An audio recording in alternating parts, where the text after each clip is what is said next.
Thanks for stopping by and welcome to another episode of Will Develop. My name is Jerry and today we're going to be trying out the Nishika 100 film stock that was made for their 3D camera in the early 1990s. So I'm optimistic that it's just normal film stock and we're going to be able to run it through anything, but yeah, who knows? Here it is, Nishika 100.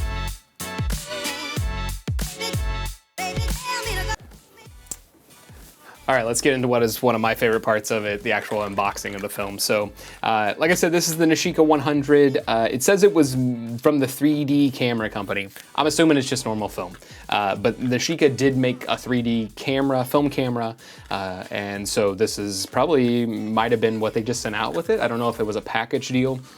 Usually while I'm showing you all of the behind the scenes of the developing and Lightroom and everything like that, I talk a little bit about the history. So I'll do some research and kind of fill you in. What else we got here? Film price does not include processing. They all started putting that on there. This is from 93, and I don't know if something happened in 93 that maybe film processing used to be included, but it seems like a lot of these from the 90s keep putting this on there that it's not part of it. So this is ISO 100. And like I said, it's from 93, so that's roughly 30-ish years. So we'll probably do this at like ISO 12 or yeah, probably somewhere around there. And so here is the Nishika Custom 100. I wonder what the custom meant for it.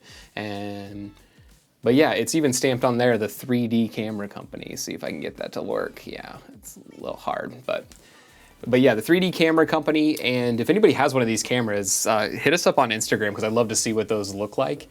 Because I wonder why they branded the film like this. I'm sure it was some kind of marketing thing. That probably makes the most sense. Everything is looking pretty good, normal leader, all that kind of stuff. It's DX code, it's a little dirty, it's been in here for quite some time. But yeah, let's go ahead and open up the box. So like I said, processed before 93. We're only about 30 years off from that, so not too bad. What's been interesting about some of these color stocks is they're holding up pretty good. Like the black and white loses a little contrast and everything like that, but just overexpose the film and then it's kind of not that bad. So I'm gonna be able to take this one out. I don't know exactly what camera I'm gonna use yet, but whenever I get back, we can talk about that as well. And so, but enjoy the break, enjoy the developing here and a little bit of history, and we'll be right back. All right, a little bit of history about Nishika. So apparently Nishika was actually a marketing company out of Las Vegas that made this 3D camera. And the film eventually would go through some kind of weird process to make it like they would actually put the 3D together, so you couldn't develop it on your own, which seems similar to Seattle Filmworks a little bit, what we talked about. And basically you would have to send it to Nishika to do this. And then what I think is really funny is Vincent Price was the face of the 3D camera. So if you look that ad up, there's actually an advertisement with Vincent Price being the face of Nishika's 3D camera. And apparently it wasn't their own film. They repackaged Ferrania, Konica, and Svema film. So depending on the year or market, you would get a different type of film, which is kind of wild. So let's check out some prints.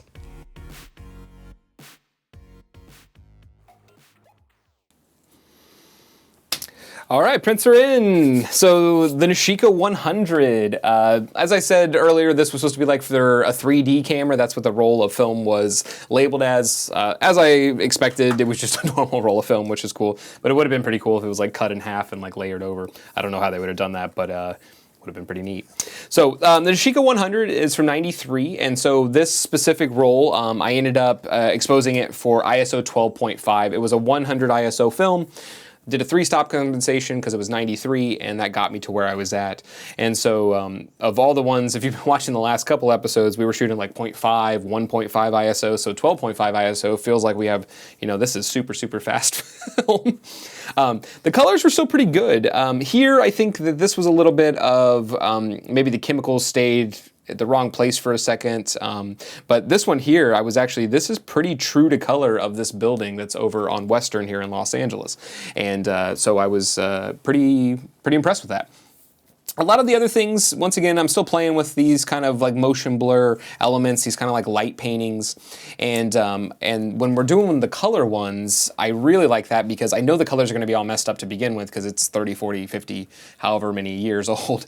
But when we're playing with them and I'm able to kind of do these slower shutter speed, especially at ISO 12.5, I can get deeper f-stop. And that way I can actually still, if you see like in this one here, I'm able to still kind of get, you know, some of the people and some of the things that are happening, which is pretty cool to me. And but this was one that I really liked here. And this was like through a fence and with a courtyard, and there was like some trees that were like cascading down, and there were some branches, and so all of the things that kind of intersect. I tried to take some more photos of kind of people with the slower motion, kind of shooting from the hip. That's kind of how I like to do it whenever I'm doing street photography. I like to shoot from the hip. It doesn't bring as much attention to what is going on, and also it gives you some time to like interact with people sometimes. One of the photos I took didn't come out the way that I liked it, but I did actually get to interact with one of them. They were kind of like dancing and hanging out, and I was able to, you know, I didn't get a photo of them, but we kind of talked back and forth. But this one here, this woman was walking by, she was like walking out of a building, and man, she was just like so empowered, like the way that she was walking. And so I'm grateful that this kind of came together the way that it did, and I was able to actually capture her because I was just kind of in shock and awe of like how just the confidence and everything. I was like, that was really it was really nice to see, because when you see people out there in the world just walking with confidence, I don't know, it makes you feel better about the world. Like, so she was awesome. But like I said, these are the Nishika 100. These rolls seem to be pretty easy to kind of get a hold of, and so if you can find a roll, you'll know that you can shoot something with it. We did normal C41 developing for this. I think I did 103 degrees, so it was like 1 degree warmer, and then I did it for about 4 minutes instead of 3.5. I just wanted to make sure. Looking at it now from this image, I probably could have done 3.5 in normal times, and so, but with some of these expired films, I don't want to underdevelop them. I'd rather them overdevelop and just so I have them, because it's like I don't even know if they're going to come out. But when you're doing it and when you're playing around with it, let us know what you find out. So, but yeah, these are the Nishika 100. These are pretty cool, and I'm pretty grateful that they came out as well as they did. And so I hope you enjoyed this. I hope you learned a little bit. I hope you had some fun, and I look forward to seeing what you capture. So make sure to tag us in it when you do. Subscribe, like, all that kind of fun stuff. Help spread the word, and we'll see you next time.